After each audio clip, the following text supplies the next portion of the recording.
Hey, Jim Davis coming at you again. Instead of me blathering on about my opinion, like all these folks do, I want to ask some questions directed at Canadian or American or British conservatives, or actually conservatives anywhere. Particularly in Canada, I keep asking, what is the legacy of conservatism or conservative thinking in Canada? What's the legacy? So I'm a bit of a tormentor. I keep poking the bear. I keep putting this on these sort of social media sites, right wing sites. I keep asking that, and no one answers. No one ever answers me. What is the legacy of conservatism in Canada?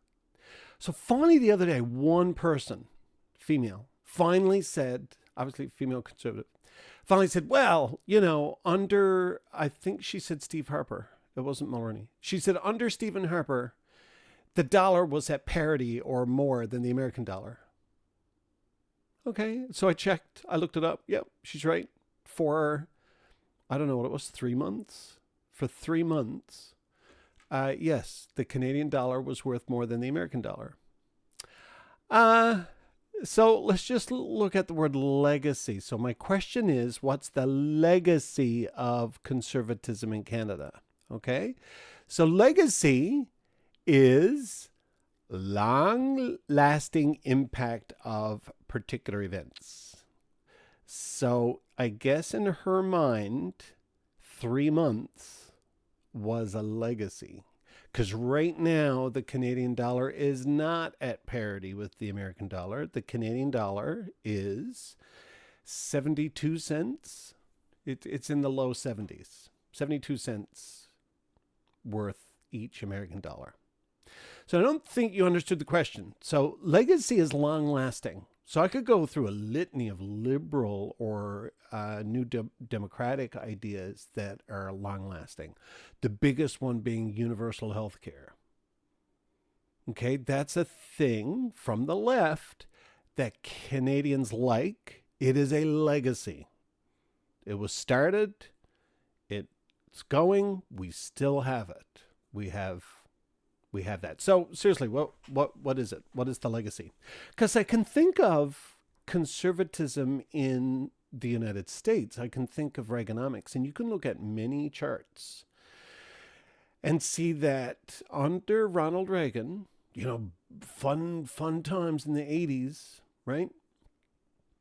Money, money, money, drill, baby, drill. However, that was the beginning of wage disparity. If you look at the wage of the CEOs in the United States, that's where they started to boom. And the lower and middle class got lower, and the middle class hollowed out. So that's the legacy of Reaganomics. That's conservatism in the United States. In the UK, under Brexit, I, again, looked that up. Their gross domestic product fell under Brexit.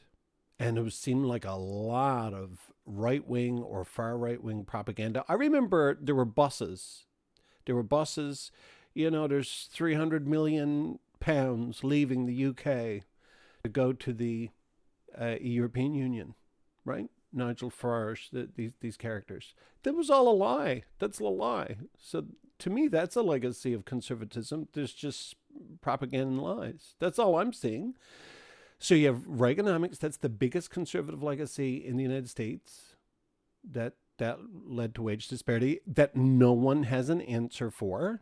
The rich keep getting richer and the poor keep getting poor. There's no answer for that on the left or right. And in the UK, it's Brexit. In Canada, the legacy, I guess, the biggest one was free trade. That hasn't worked out for us, because it seems like the people who brought us free trade don't believe in free trade. So anyway, I want to open it up. I want the comments. What's the legacy? What's the legacy? Anyway, cheers.